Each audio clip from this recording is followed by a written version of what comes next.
Well, the piston has been cleaned and disassembled. As you'll probably remember, there was almost no piston seal left. It was all completely gone, basically. So, and here is where I made a cock-up. I know, hard to believe, but you know, it does happen occasionally. And it was based on two misleading assumptions. The first one was that I'd assumed that the piston assembly was designed so that you could replace the actual seal, which is a leather cup seal.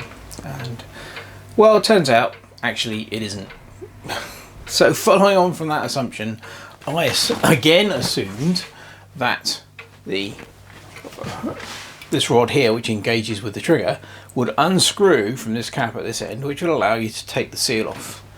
And so consequently I broke it.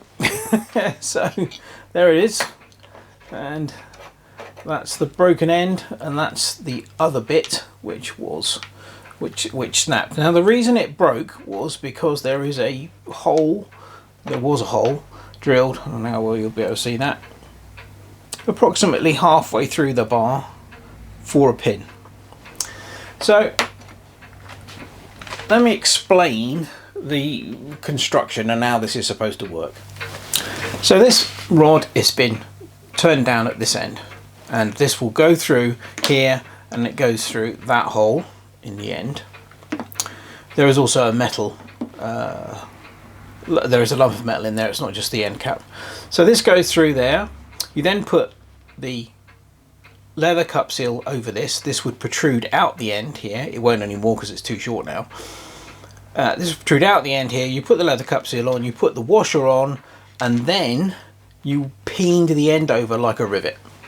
So that is the end of this bar, which had been peened over by like a rivet. So basically, once it's installed, you can't remove the seal without damaging this bar, because even if it wasn't broken, I'd have had to have ground off that end so that I could get the washer, what was remains of the old washer, off and put the new washer on. But then this bar would not have been long enough to re-peen it over to trap the seal in place. So basically it means I've got to make another one of these, and I'm going to make it a slightly different design. It will be exactly the same as this, obviously not with this end peened over. And what I will do is there will be no pin going into it. That's not necessary as far as I can see. I will simply drill a small hole, probably for something like a 6BA bolt in the end here, and then I can put a screw in, and that will retain the leather cup seal, and also it allows you to easily replace it in the future. So yeah, a bit of a pain, but at the end of the day, like I said, you would have still had to have replaced this if you wanted to replace the seal, as far as I can tell. The other parts have all cleaned up nicely. I don't think at this stage I'm going to bother to replace the spring. I may do at some point in the future, but it's not sacked or anything, and I think it will probably be okay. This was not a very high powered rifle. But I did discover while I was doing my research into all of the parts that make this thing up that the Webley Junior is also the same as the Webley Jaguar and the Ranger, I think. They're all basically the same rifle. It's just that the Junior was the earliest one, and then I think it was the Ranger, and then it was the Jaguar. But they're the same rifle, so parts are interchangeable between them to a certain extent. And in fact, there is another one of these on eBay at the moment. But again, the point is, there is no point in buying that, because of course I've got no idea what condition the seal's in. So this one, the way I'm doing it, it will have a new seal. So there we go. I had my brazing torch out this morning so that I could rebuild the head of the front trigger guard bolt, because it was completely mangled up, and I can just clean that up on the lathe and then cut a new slot in it.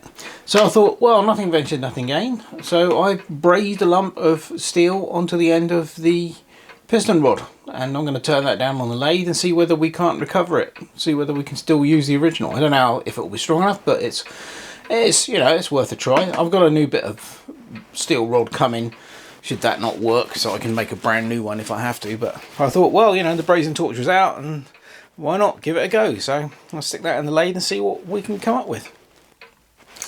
Well, a little bit of lathe work later, and this is machined up quite nicely.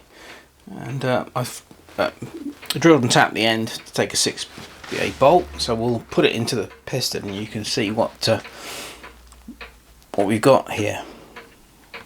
So we now have a small amount of the end of that rod protruding through the hole, which is what we want.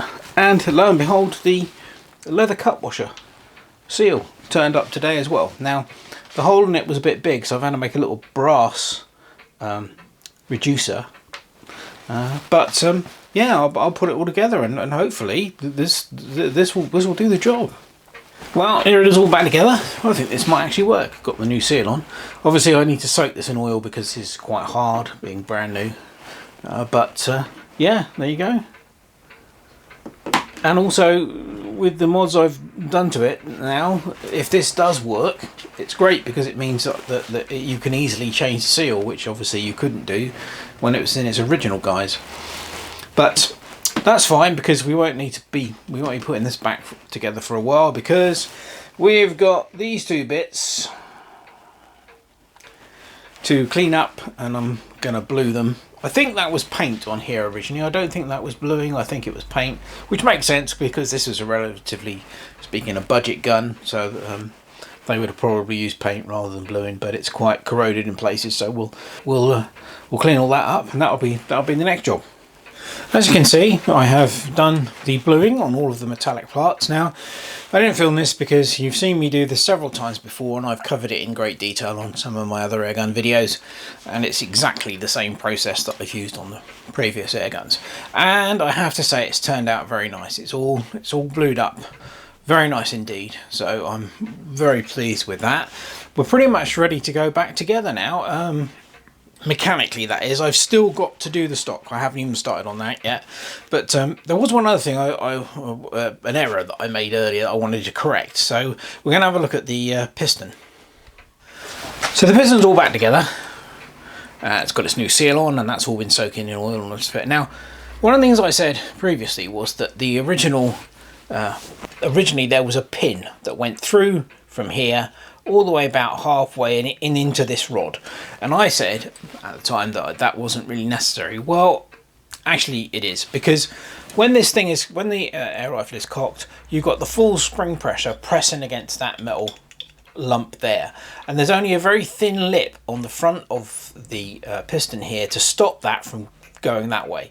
So that pin is definitely necessary. So what I've basically done is, that's where the original one was drilled out. I've put a small roll pin in this side, and then I've drilled through this side, just not all the way into the shaft, only into this metal here, and I put another small roll pin in this side. So that should hold this part firmly in place against the spring pressure. So I just did want to mention that. So yeah, right, now I'm going to get it, put it all back together. I'm going to do that off camera because you saw me strip the thing down, so you know how it goes together. It's fairly simple, and yeah, bring it back when it's done. The mechanical part of the Webley Junior rail rifle has been reassembled. As you can see, it's all gone together quite nicely. It wasn't too difficult to put back together. Must admit, it does help having my old drill press, which has got a huge space on it for compressing air rifle springs and stuff. So that's all gone back together nicely.